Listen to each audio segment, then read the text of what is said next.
ఈరోజు దేవుని వాక్యము మార్కు సువార్త 3వ అధ్యాయము 13వ వచనం నుండి 19వ వచనం వరకు. పిదప ఆయన పర్వతము పైకెక్కి తాను కోరుకొనిన వారిని పిలువగా వారు ఆయన యొద్దకు వచ్చిరి.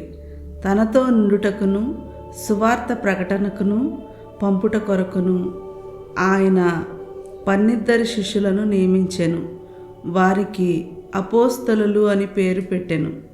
దయ్యములను వెళ్ళగొట్టుటకు వారికి అధికారం ఇచ్చెను.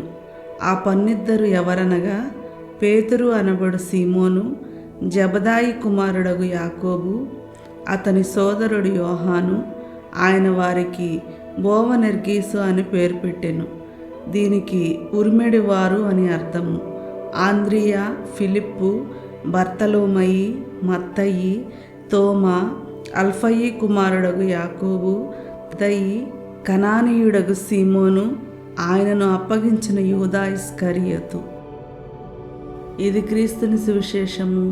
క్రీస్తువా మీకు స్తుతి కలుగునుగాక. ఆమేన్.